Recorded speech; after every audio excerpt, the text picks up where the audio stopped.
Et 7h10, c'est le moment d'ouvrir notre fenêtre sur l'étranger. Vous partez à Londres ce matin, Axel. Oui, à Londres pour retrouver Mathieu Boisseau. Bonjour Mathieu. Alors, à London, c'est le pays du street art, de l'art de rue, comme on dit, l'art urbain. Il y en a beaucoup à Londres. D'ailleurs, je crois qu'il y a une fresque juste derrière vous. Mais il y en a tellement que ça commence à faire débat. Qu'est-ce qui se passe en Angleterre, Mathieu ?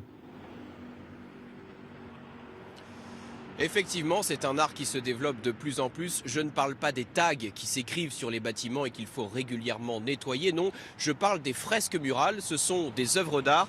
Vous voyez effectivement celle qui est juste derrière moi dans le quartier de Victoria à Londres. On voit des serveurs en train de servir des verres au comptoir et puis des clients. Cette fresque est adossée à un bar. Elle donne donc l'impression de voir à travers les murs. Alors, au Royaume-Uni, comme dans le pays voisin, en République d'Irlande, de plus en plus de particuliers sollicitent des artistes pour décorer leur façade, à tel point que certaines mairies commencent à trouver que ça fait beaucoup. Elles ont décidé de dire stop.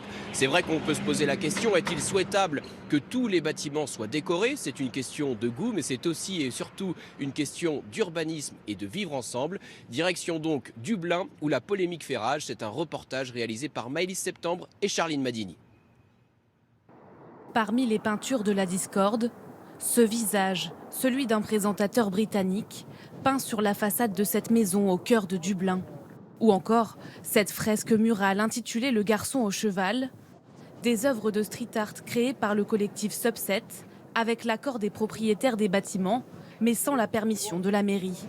Alors la ville de Dublin a décidé d'engager des poursuites, une chasse aux fresques difficile à accepter pour le cofondateur du collectif, qui souhaite rester anonyme. C'est très difficile et très stressant. Ça a un impact sur toute l'équipe. Ça nous prend des ressources, du temps, de l'énergie. Oui, c'est très difficile. En Irlande, la loi oblige les street artistes à demander non seulement la permission du propriétaire de la façade, mais aussi celle de la ville. Mais qu'elle soit légale ou illégale, pour cet organisateur de visites guidées autour du street art, ces œuvres sont avant tout une manière de faire revivre certaines rues et d'attirer des touristes. Ces galeries d'art à ciel ouvert, elles ramènent des gens dans cette rue en permanence. Avant, il n'y avait quasiment personne. Maintenant, il y a tout le temps des centaines de personnes. Ça permet de diminuer les problèmes qu'il y avait dans ces rues auparavant.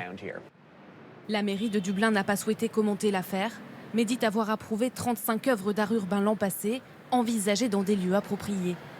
Le collectif, lui, espère que la médiatisation de ce procès pourra mener à terme à un changement de la loi. Dublin a connu ces dernières années une multiplication des fresques, mais c'est surtout dans le pays voisin, au Royaume-Uni, qu'elles sont le plus présentes. À Belfast et Londonderry, en Irlande du Nord, pour raconter la période des troubles, ces années de tensions extrêmes avec l'Angleterre, ou encore à Bristol, et disséminées à travers tout le Royaume-Uni, les œuvres de Banksy.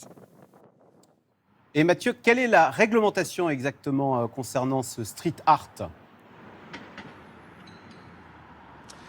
Alors, en République d'Irlande, comme en France, il faut demander une autorisation. En France, c'est auprès du Code de l'urbanisme pour s'assurer que la fresque ne porte pas atteinte au cachet, au caractère de la rue et ne porte pas préjudice aux riverains. Au Royaume-Uni, en revanche, c'est beaucoup plus souple. Globalement, on fait ce qu'on veut, sauf si la rue est classée au titre du patrimoine et si la fresque peut être considérée comme une publicité. C'est souple, donc il y a régulièrement des controverses. En voici un magnifique exemple avec cette maison dans le cœur de Londres qui a été repeinte en rouge et blanc avec des rayures façon Où est Charlie. La richissime propriétaire a résisté à plusieurs actions en justice. Elle a fini par repeindre sa maison, mais seulement quand elle l'avait décidé, au moment de faire des travaux. Alors précisons que la plupart du temps, tout se passe bien. Il y a des quartiers, notamment à Londres, comme Shoreditch ou Brick Lane, qui sont connus pour leurs fresques murales. Et voici l'une des dernières créations. Ça, c'est à Watford, une ville en banlieue de Londres.